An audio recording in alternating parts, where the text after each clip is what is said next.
Pronto, eu vou estar falando um pouco hoje sobre genética, introduzindo os conceitos principais dela para facilitar. Então, a primeira coisa para saber é o conceito de cromossomos, que vão ser moléculas responsáveis por carregar as informações genéticas do indivíduo, carregando lá todo o manual de instrução para produzir as proteínas que ele vai necessitar ao longo da vida. Então, a primeira coisa para saber é que os cromossomos eles são formados por DNA e pelas histonas. As histonas vão ser uma proteína que vai servir para o DNA se enovelar nelas, facilitando a organização dessa outra molécula mega importante que vai ter, de fato, as instruções aqui para produzir as proteínas necessárias. Então, vindo para cá, o DNA ele é formado por nucleotídeos, que são moléculas menores que juntos formam o DNA.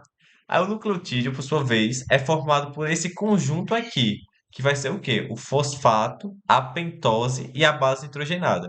Então, esse conjunto com essas três moléculas formam os nucleotídeos, que juntos vão formar tanto o DNA como o RNA.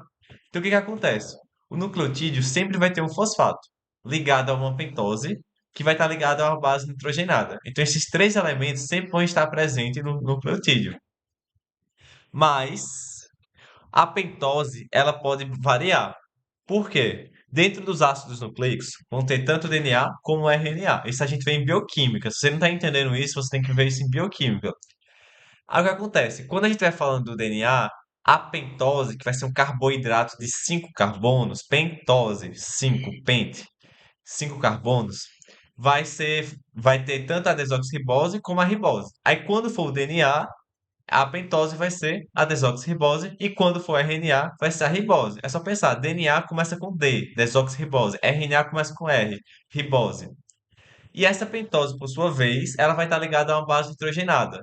Aí vai ter A de adenina, T de timina, G de guanina, C de citosina e U de uracila. Aí vai ter sempre uma dessas bases nitrogenadas ligada a uma pentose. Só que o que acontece? A uracila, ela é exclusiva do RNA e a timina é exclusiva do DNA. Então, se você vê uma molécula, aqui ó, já tem um T nessa molécula aqui de nucleotídeo. Então, necessariamente você já sabe que a gente está falando de DNA e não de RNA, porque timina só tem DNA. Aí outro ponto que a gente tem que saber, o DNA, que vai estar dentro do cromossomo, ele é formado por uma dupla hélice de nucleotídeos. Então perceba aqui, ó, é uma dupla hélice. Vai fazendo o movimento de hélice e são duas, por isso dupla hélice. Aí o que que acontece? Essa dupla hélice aqui, ela é formada por dois nucleotídeos. Então toda vez que a gente vai falando de DNA, é dois nucleotídeos, uma dupla hélice, duas fitas. Então, esse é o conceito de cromossomo, que seria o DNA mais as histonas, e a gente viu aqui o que que forma o DNA, a composição do DNA aqui. E um outro conceito que a gente vai incluir aqui vai ser o conceito de gene. O que que é o gene? O gene vai ser basicamente um trecho do DNA. Então, quando a gente vê a molécula toda do DNA aqui, a gente vai pegar só uma partezinha. Peguei só essa partezinha e dei um zoom aqui. Então, isso aqui é o gene. É uma sequência de bases nitrogenadas, por exemplo, adenina, timina, citosina. É uma sequência de bases nitrogenadas que vai ter informações para produzir uma proteína. Então, perceba que aqui nesse gene 1 pode ser a informação para definir a cor do nosso cabelo. Entende? Então, aqui é a sequência de base nitrogenada que vai produzir uma proteína para produzir a cor do cabelo. Aqui, já em outro pedaço, vai ter o gene 2, que vai ter outra informação. Agora, para decidir, sei lá, o nosso sistema BO, se o meu sangue é A, se o meu sangue é B ou se o meu sangue é O. Então, tipo assim, o gene é um trecho ou um segmento do DNA que vai ter informações para produzir uma proteína. Agora, o que que acontece? Esse conceito de um gene produz uma proteína é um conceito mais antiquado, é um conceito mais antigo. Porque um gene em si, ou seja, se eu pegar esse gene aqui, ele pode acabar produzindo muito mais do que uma proteína, por um processo chamado de splice alternativo. A gente não vai ver isso agora, porque isso é de bioquímica. Mas saiba, um gene pode ter informações para produzir mais do que uma proteína. Porque o processo de splice alternativo vai permitir com que produza mais ao modelar o RNA. Então eu sei que está muita informação, mas vamos tentar imaginar um pouquinho de forma mais fácil. o gene, ele produz uma proteína. Se cair isso numa questão, pode sim estar certo, porque é um conceito que foi utilizado por muito tempo.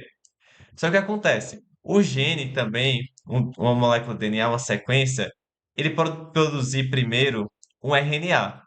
Aí vai formar o quê? RNA ribossômico, que vai estar nos ribossomos. Vai produzir também RNA transportador, dependendo do tipo de gene, que vai pegar os aminoácidos para levar para os ribossomos. E também pode produzir o RNA mensageiro, que vai ser o qual é produzido, na maioria das vezes, para produzir a proteína. Então, sempre que um gene pega e produz um RNA mensageiro, a gente está indo de acordo com essa teoria daqui. Por quê? Vai ser sempre essa sequência. Gene, que vai estar no DNA, né? Então, dentro do gene vai ter o DNA, um trecho, vai produzir um RNA pelo processo de transcrição e depois vai produzir uma proteína. Então é sempre essa sequência. A gente fala que o DNA vai produzir a proteína, mas tem que lembrar que antes de produzir a proteína, ele forma um RNA no meio do processo, que vai ser o RNA mensageiro, que vai ter as informações para produzir a proteína. Então, a formação do DNA para o RNA a gente chama de transcrição. A informação do RNA para a proteína a gente chama de tradução. Então, teoricamente, sempre é nesse sentido. Se tiver um pouco confuso, eu vou organizar agora que vai ser o conceito agora de locos gênicos e de alelo, beleza? O que que acontece? Quando a gente fala de loco gênico, é basicamente a posição dos genes. Então, por exemplo, tá aqui uma molécula de DNA, uma dupla hélice. Aí o que acontece? Se eu falo que aqui é o cromossomo 1, beleza? E eu falo que nessa posição aqui, ó, aqui, nesse pedacinho aqui de cima do DNA, vai ter a informação genética para produzir o sistema BO, ou seja, se teu sangue vai ser A, B ou O. Eu estou falando que o local aqui é o locus gênico. Se eu estou falando aqui um pouco abaixo do local para produzir o sistema de ABO, vai ter o local para dizer a informação genética para a altura, eu estou dizendo que aqui é o locus gênico da característica da altura. Então, quando eu falo de localização, eu estou falando de locus gênico. Perceba que aqui eu circulei um trecho. E eu estou dizendo que o local, esse pedaço aqui, todo o cromossomo 1, nesse segmento aqui, vai estar a informação para produzir o sistema BO. Eu estou falando locus gênico. É diferente de quando eu cheguei aqui e circulei. Eu circulei aqui e eu abri a molécula para mostrar as bases nitrogenadas. Então, se eu estou mostrando as bases nitrogenadas aqui, eu estou falando do gene. Porque aqui é a informação para produzir uma proteína, ou a informação para produzir um RNA mensageiro que, por sua vez, vai produzir a proteína.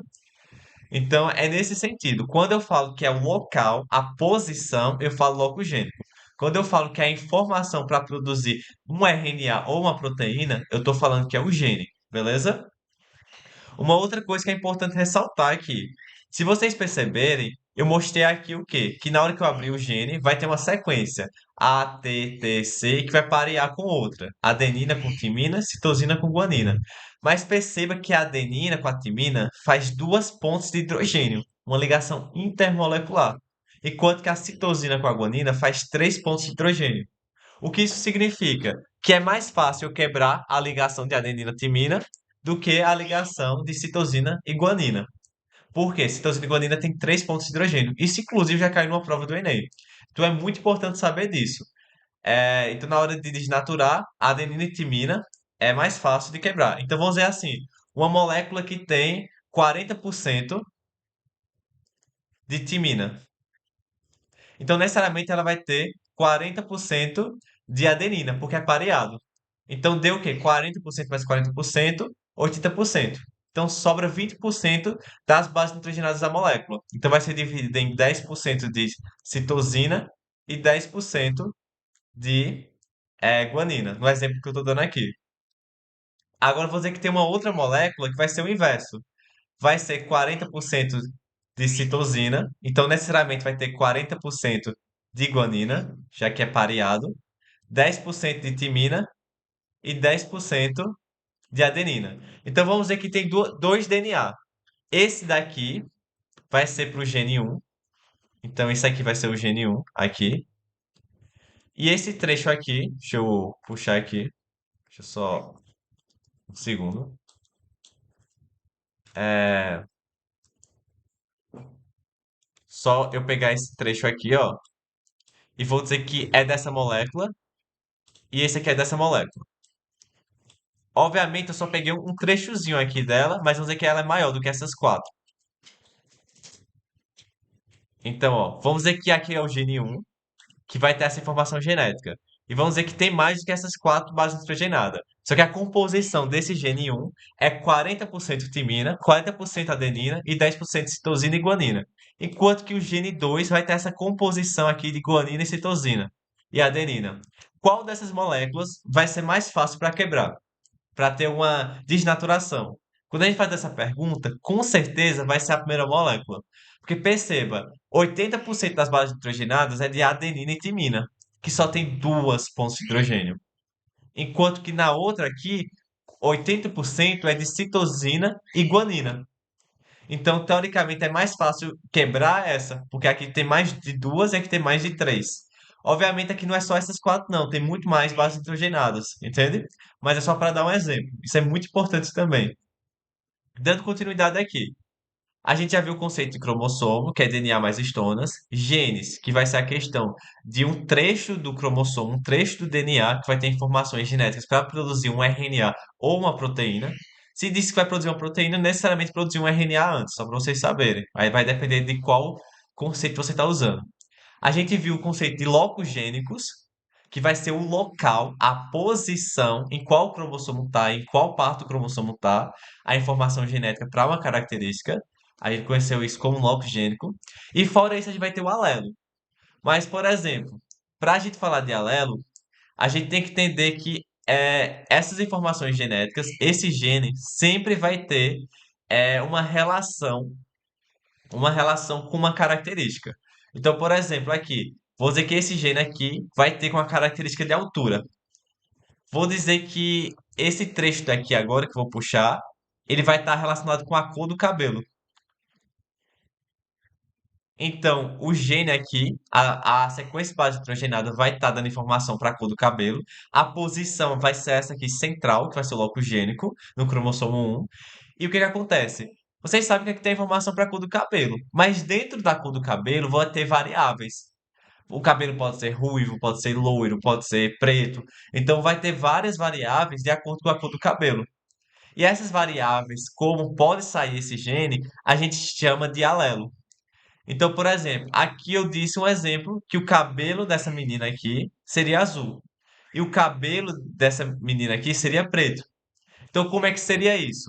O alelo vai ser a forma com que aquele gene se expressa, a variação dele. Então, quando a gente fala que tem o alelo azão, que vai ter informação para produzir um cabelo azul, e vai ter também o alelo azinho, que vai ter informações para produzir o cabelo preto. Então, quando a gente bota uma letra maior e uma letra menor, a gente está tentando expressar que vai ser os alelos daquele gene. Ou seja, a forma com que aquele gene pode se expressar. Então, o gene pode ter informação para produzir a cor do cabelo. Mas se o cabelo vai ser ruivo, azul ou preto, vai depender dos alelos, que são as formas com que ele se expressa. Então, cada letra é uma forma que ele pode se expressar. Agora, explicando aquela parte para vocês entenderem um pouco melhor, a gente falou que vai ter os alelos. Então, por exemplo, eu vou aqui assumir que vai ter um alelo azão, beleza?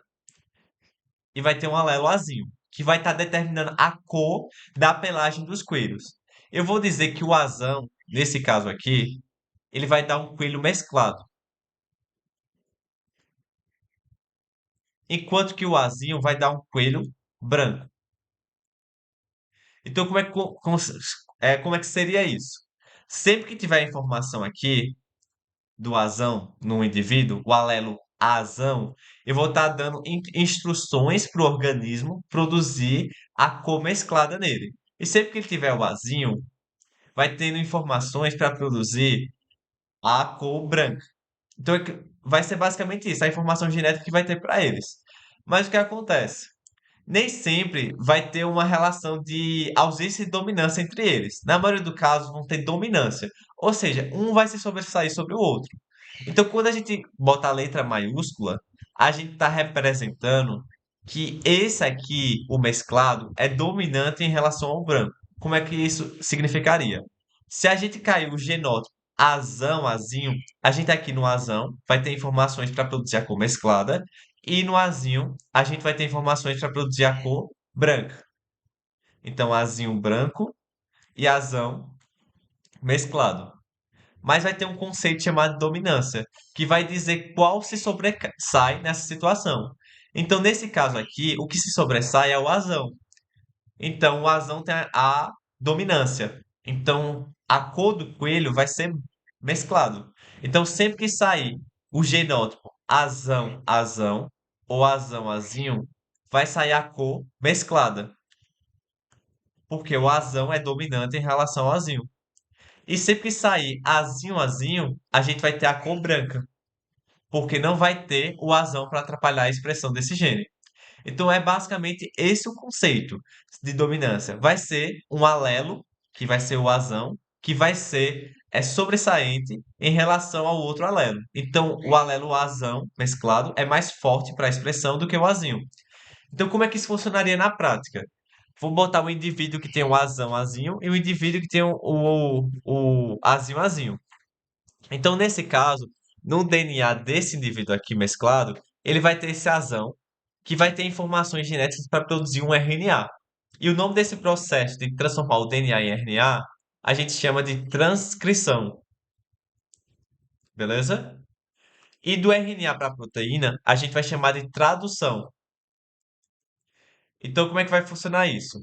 Vai ter o DNA, e nesse DNA vai ter o alelo azão. Esse azão, por sua vez, vai passar por um processo de transcrição, produzindo um RNA. O RNA mensageiro. E esse RNA mensageiro vai lá nos ribossomos e vai produzir uma proteína. E na maioria dos casos, não em todas, essa proteína é uma enzima. E essa enzima pode desencadear uma reação que vai, por sua vez, vai produzir o pigmento cinza. Entende? Então, o pigmento cinza às vezes é produzido por meio dessa reação que veio da produção de uma proteína que surgiu de um RNA que veio do DNA, que era a informação genética que tinha esse azão. Então, meio que sempre vai funcionar dessa forma. Agora, o indivíduo branco aqui, ele vai ter o azinho azinho. Então, ele vai ter um DNA lá, que vai produzir também um RNA mensageiro. Aí, esse RNA mensageiro, por sua vez, pode produzir uma proteína. Aí, ou pode produzir uma proteína diferente e ter uma outra cor, ou ser uma outra enzima, ou pode produzir uma proteína que não funciona. Então, às vezes, produz uma enzima não funcional. Ela não consegue se encaixar e não consegue produzir a reação. Na hora que não consegue produzir essa reação, a cor da pelagem do coelho fica branca. Então, é meio que seria nesse sentido. Sempre que vai ter esses alelos, por exemplo, azão, azinho, eles vão ter alguma informação para produzir um RNA que produz uma proteína que produz uma. Ou essa proteína já age, ou ela funciona como uma enzima para causar uma reação. Então, meio que funciona sempre dessa forma. É uma repetição a isso. Beleza? Aí agora só especificando um pouco mais o conceito de genótipo e o conceito de fenótipo, beleza? Aí o que que seria? O genótipo, ele meio que seria, como é que eu posso dizer? Ele seria a forma com que os genes nosso carrega os alelos. Então perceba, no coelho mesclado, ele pode ser mesclado tanto com azão, como com azão, azinho e como com e só esse. Então, para ser mesclado, eu posso ser azão, azão ou azão, azinho. Então, a informação do que tem no nosso genes, do que tem no nosso DNA, a gente chama de genótipo. São quais são os alelos que a gente tem. Só que a forma com que esse alelo se expressa, com que ele é detectável, a gente chama de fenótipo. Então, o genótipo, ele é basicamente o nosso padrão de informações genéticas. Ele é basicamente os nossos alelos. Enquanto que o fenótipo, ele vai ser a característica que é detectada, é passível de ser detectada e que ela é condicionada geneticamente e talvez por meio da influência do meio ambiente. Tá confuso? Tentar explicar. Azão, azão é o genótipo. É a informação, a instrução que a gente tem. A cor cinza e branco mesclado é o fenótipo. A cor cinza e branco mesclado é o fenótipo. Mas o azão azinho é o genótipo. A instrução azinho azinho é o genótipo. e a cor branca é o fenótipo. Então é basicamente dessa forma. Então, por exemplo, o sangue, como é que eu posso dizer? O meu sangue, por exemplo, é O. O meu sangue é O. Se meu sangue é O, eu tô dizendo que o meu fenótipo é o O. Agora, se eu tô dizendo que dentro dos meus genes vai ter Izinho, Izinho, que é os meus alelos, eu estou dizendo que aqui é o meu genótipo. Se o meu sangue vai ser A e eu estiver falando que o meu sangue é A, eu estou falando do fenótipo. Agora, se eu estou falando que o meu genótipo é IA, Izinho ou IA, IA, eu estou falando agora de genótipo. Entende? Então é basicamente dessa forma. Se eu falo da característica, eu falo do fenótipo, a forma com que ela foi expressada. E ela é perceptível. Agora, se eu estou falando dos alelos, dos genes, eu estou falando de genótipo. Aí o que acontece? Tem uma nomenclatura que é importante saber. Por exemplo, tu tá vendo que aqui é azão, azão. Então o que que acontece? Azão, ele é o alelo dominante. E tu percebe que ele está representado duas vezes. Então, quando tiver o mesmo alelo duas vezes, a gente chama de homozigose. Então, isso aqui é uma homozigose. Por que uma homozigose? Porque vai ser dois alelos iguais. Mas é uma homozigose dominante. Por quê? É dois azão. É diferente desse caso aqui. É uma homozigose? É. Por quê? Porque tem dois alelos iguais. Mas é uma homozigose recessiva, porque são os dois recessivos. O dominante é o que se sobressai e o recessivo é o que não se sobressai. Ou seja, para sair uma expressão, isso é muito importante. Para sair uma característica recessiva, eu tenho que ter os dois alelos. Ou seja, só sai uma homozigose recessiva. E aqui que eu tenho um azão azinho, esse genótipo aqui é heterozigoto. Aí eu não tenho que dizer se é dominante, heterozigoto, ou recessivo, porque tem um dominante, que é o azão, e tem um recessivo, que é o azinho. Então, basicamente, esse é o conceito inicial. Beleza? Então, teoricamente, isso aqui seria a parte teórica. Agora a gente vai para as questões. E o que que vai acontecer? Essa questão aqui é do Enem 2009. A gente vai tentar ver ela direitinho e trabalhar. Vamos ver. Em um experimento, preparou-se um conjunto de plantas por técnica de clonagem, a partir de uma planta original que apresentavam folhas verdes. Então, foi uma técnica de clonagem e uma planta que tinha folhas verdes. Esse conjunto foi dividido em dois grupos, que foram tratados de maneiras idênticas, com exceção das condições de iluminação, sendo um grupo exposto a ciclos de iluminação natural e o outro mantido no escuro. Após alguns dias, observou que o grupo exposto à luz apresentava folhas verdes, como a planta original, e o grupo cultivado no escuro apresentavam folhas amareladas. Ao final do experimento, os dois grupos de plantas apresentaram. Aí vai perguntar a relação do genótipo e do fenótipo, beleza? O que que acontece? A gente aqui tem que tentar enxergar que ele pegou uma planta com folhas verdes. Então ele pegou inicialmente planta com folhas verdes. E ele clonou. Então o que que acontece? Na hora que ele clonou, ele formou novas plantas, várias,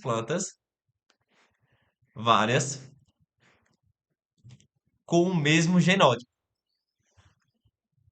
Então todas as plantas tiveram o mesmo genótipo, que é uma clonação, ou seja, foi uma clonagem na realidade. Então o genótipo é o mesmo. Uma coisa, o nosso material genético ele não muda, ele só muda se tiver alguma variação com biotecnologia, mas em si não. Então o que acontece? O nosso genótipo ele vai ter as informações genéticas. Se a gente faz um clone, ele vai continuar com a mesma informação genética, mas a forma com que essa informação genética se expressa, a gente vai chamar de fenótipo. Beleza? Então, o fenótipo vai ser a expressão. Então o que acontece? Peguei uma planta verde, eu só tinha uma, e eu fiz vários clones dela. Mas esse clone, esse clone, esse clone, esse clone, esse clone, esses aqui também, todos possuem a mesma informação genética do que esse. O genótipo é igual. Por quê? Foi uma clonagem. Só que vamos dizer que eu pego esse grupo aqui e eu tiro a luz deles. Eu reduzo a luz deles. Então eu vou botar em uma condição ambiental que vai ser diferente dessa. Então, se está em uma condição ambiental que vai ser diferente, vai ter, em alguns casos, dependendo da característica, um fenótipo diferente. Porque o fenótipo, ele é a interação do genótipo com o ambiente. Então, o que acontece? Ele falou que o que foi mantido no escuro teve uma cor diferente. Aí o que acontece? A cor ficou meio amarelada das folhas. Então, aqui ficou amarelado, aqui ficou amarelado, aqui ficou amarelado. Enquanto que essas daqui ficaram verdes. Agora eu só vou desenhar sem cor porque eu não tenho essa cor verde aqui. Então o que acontece? O genótipo ficou igual aqui e aqui também. Por quê? Porque foi uma clonagem. Mas a cor das folhas mudaram. Então a forma com que esse genótipo se expressou mudou, porque o ambiente foi diferente. Aqui estava com pouca luz. Então quando a gente for isso, o gabarito a gente vai ver isso, genótipo igual e fenótipo diferente. Então letra A, os genótipos e fenótipos idênticos. Não, fenótipo mudou. Letra B, o genótipo idêntico e o fenótipo diferente. Correto, corretíssimo. Outro exemplo disso, altura. Às vezes eu tenho uma altura para ter 1,70 m. Só que pelo fato que eu me alimentei bem, eu fiz muito exercício físico, eu acabei atingindo 1,74 m. Entende? Então é uma coisa que vai depender do meio ambiente. Então algumas características nossas vai depender tanto do genótipo como o ambiente. Como é o caso da altura, é o caso do peso da gente, entende? Então essas características aqui, elas vão depender tanto do nosso ambiente como do nosso genótipo. Agora, algumas características nossas vai depender apenas do genótipo, como por exemplo nosso sistema BO. Depende apenas do nosso genótipo. Então, independente do ambiente que a gente tenha, não vai mudar a proteína que vai ter no nosso sangue. Beleza? Então, teoricamente, essa primeira questão foi ok. O outro conceito que eu acho interessante para vocês saberem, que já caiu outra questão do Enem, é o conceito de epigenética, que é uma área de estudo que vai estudar a relação entre a expressão gênica ou não. Vai estudar quais fatores vão fazer com que o DNA de um trecho do DNA seja expresso ou não. Mas isso a gente vê depois. Agora, outra questão, agora Enem 2021. A deficiência, beleza? Da lipase ácido lisossômica é uma doença hereditária associada a um gene do cromossomo 10. Então, o gene é um pedaço do DNA que vai ter uma informação para produzir uma proteína. Os pais dos pacientes podem não saber que são portadores dos genes até o nascimento do primeiro filho afetado. Quando ambos os progenitores são portadores, existe uma chance em 4 de que o seu bebê possa nascer com a doença. Essa é uma doença de caráter recessivo, dominante, codominante. Então, o que acontece? Isso é uma coisa muito importante para saber. Lembra que eu falei que vai ter o alelo dominante e o alelo recessivo? Então, as doenças são da mesma forma. Às vezes vai ter doenças que vão ser recessivas e doenças que vão ser dominantes. Então, eu vou dar um exemplo para vocês. Vou dizer que tem um homem, que ele vai ter o genótipo azão, azinho. E uma mulher que vai ter o genótipo azão, azinho também. E o que acontece? Eu vou dizer que a característica da doença de lipase ácida lisossômica, ela é recessiva. Então, quem tiver a expressão desse genótipo do azinho, do alelo azinho, vai ter a doença da lipase, da deficiência da lipase, da lipase. Enquanto quem tiver o genótipo do azão vai ser um indivíduo normal. Então, o que acontece? Quando a gente estiver vendo aqui esse casal, o homem, ele vai ser azão azinho, e a mulher vai ser azão azinho também. Então, heterozigotos. Então, pelo fato que eles têm o alelo azão, ambos vão ser normais. Porque o azão é dominante em relação ao azinho, que é recessivo. Então, se a gente pegar e a gente fizer o cruzamento disso, a gente ainda vai ver como é que faz esse cruzamento. Mas, basicamente, você pega uma tabelinha e você monta a tabelinha dessa forma. E você vai botar o genótipo do homem aqui. Então aqui é azão azinho. Então você pega o azão e bota aqui. e o azinho e bota aqui. E o da mulher você faz a mesma coisa em cima. Azão aqui e azinho aqui. Isso é a primeira lei de Mendel. Eu vou explicar depois para vocês. Estou querendo explicar agora para vocês entenderem o conceito. Então aqui, azão com azão, azão, azão. Aqui vai ficar azão, azinho, azão, azinho e aqui azinho, azinho. Então se você perceber, a chance dos filhos vai ser ter um azão, azão, dois heterozigotos e um homozigoto recessivo. E o único caso que a pessoa vai estar doente vai ser essa. Por quê? Para a deficiência da lipase se expressar, ela necessariamente precisa estar em homozigose recessiva, porque é uma condição recessiva. Então, eu preciso ter os dois alelos juntos. Então, aqui a chance de estar doente é 1/4. E a chance de estar saudável é 3/4. Então, a gente já pode ter certeza que isso aqui é um padrão de doença recessiva. Aí você vai pensar, nossa, toda vez que vier isso aqui, toda vez que vier isso, eu vou ter que fazer esse cálculo. Não, não precisa. Por quê? Se ele está falando que os pais podem ser portadores dos genes e não ter a doença, necessariamente a gente está falando de um padrão de herança recessivo. Porque pensa, se a doença for excessiva, eu posso carregar ela sem ter a doença. Porque basta eu ter um alelo normal. Aqui eu tenho um alelo normal, aqui tem um alelo normal. Então eu não tenho uma doença. Mas agora, se a doença for dominante, então pensa, a doença dominante. Então eu vou dizer que azão, azinho, aqui é o genótipo meu, para uma doença, miopia. Vou dizer miopia, não. Vou dizer miopia. Vou dizer que a miopia é dominante. Ela não é. Mas vamos dizer que a miopia é dominante. Tô dando um exemplo. Vou dizer que a miopia é dominante. Então ela vai ser representada por azão. Então pensa, tem como eu ter isso em mim e não ser doente? Não tem. Por quê? A miopia é dominante. Então, nesse caso, só pelo fato de eu ter esse alelo em mim, eu vou ter a doença. Então, não tem como você ter ser portador de uma doença se o padrão da herança é dominante. Então, é basicamente isso que vocês têm que saber. A não ser que você considere uma coisa mais específica, que é penetrância, completa e incompleta. Mas, de maneira geral, as questões não cobram isso. Então, sempre que tiver uma doença falando que tem pais que possuem genes, possuem um alelo da doença, mas não expressa, a gente está falando de um caráter recessivo. Beleza? Então, teoricamente, isso é a segunda questão. Terceira questão. Após seu retorno, Davi casou-se com sua prima Emma, com quem teve 10 filhos, dos quais 3 morreram. Suponha que uma dessas mortes tenham sido causadas por uma doença autossômica recessiva. Nesse caso, qual seria o genótipo do casal para essa doença? Então pensa, ele deu qual padrão? Recessivo.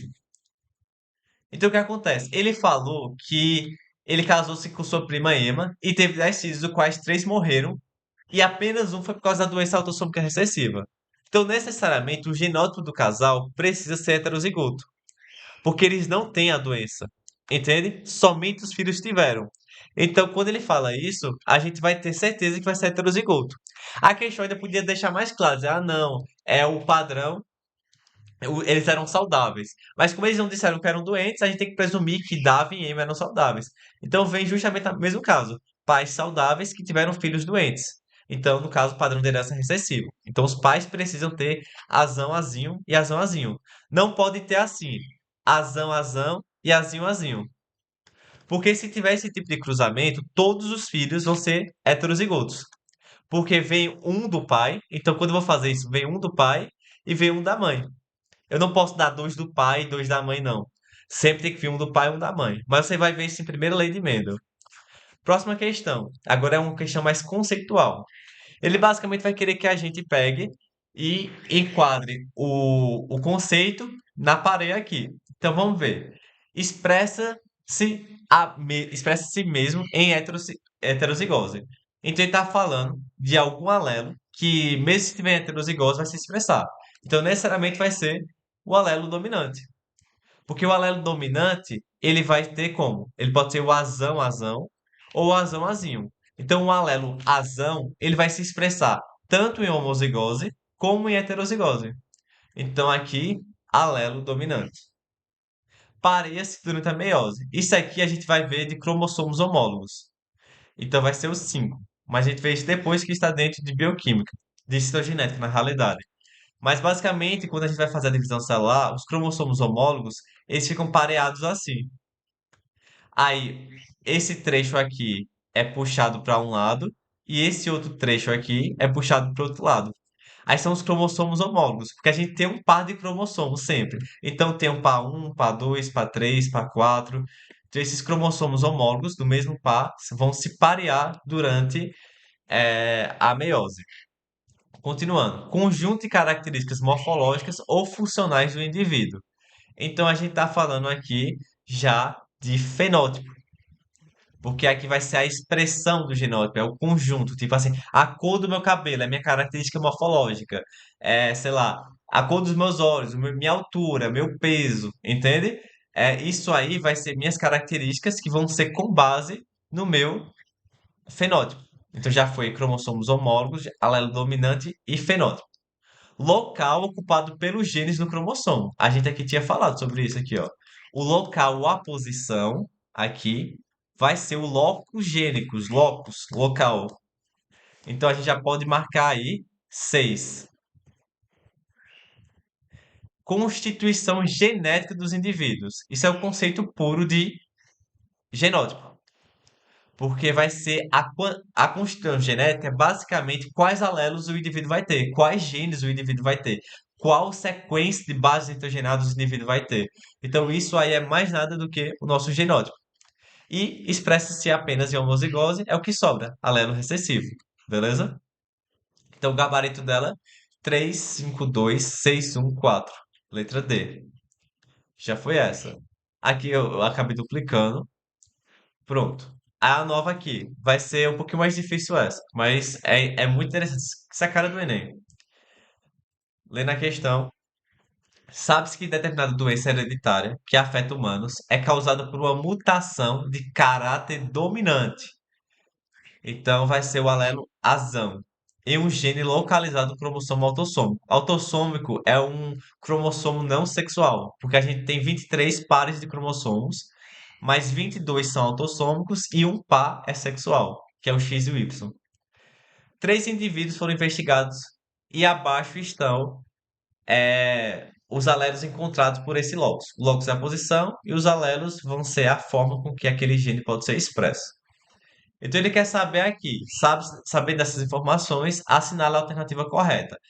Ele quer saber qual é dominante, o alelo um ou o alelo 2. Então vamos pensar, se a gente tiver o alelo um e o alelo um juntos, então vamos chamar alelo um de azão. Não, não vou chamar nem de azão, porque assim pode bugar. Vamos fazer alelo um mesmo. Então eu vou botar representando o alelo um por um mesmo. Então se a gente tiver um e um, o indivíduo é normal. Aí agora vamos ver aqui, alelo 2. Se a gente tiver 2 e 2 no nosso genótipo, a gente vai ter o indivíduo afetado. Então a gente sabe que é o alelo 2 que causa a doença. Mas a gente tem que saber o quê? Esse alelo 2 que causa a doença, ele é dominante em relação ao alelo um. Se o alelo 2 e o alelo um estiverem juntos, quem é que vai dominar? O indivíduo saudável ou o indivíduo doente? Então, basicamente, o que que vai acontecer? Alelo um com alelo 2, quando tiver 2 e um, o indivíduo vai ser afetado. Então, a gente está vendo aqui quem sobressai vai ser o alelo 2. Então, o alelo 2 ele é dominante.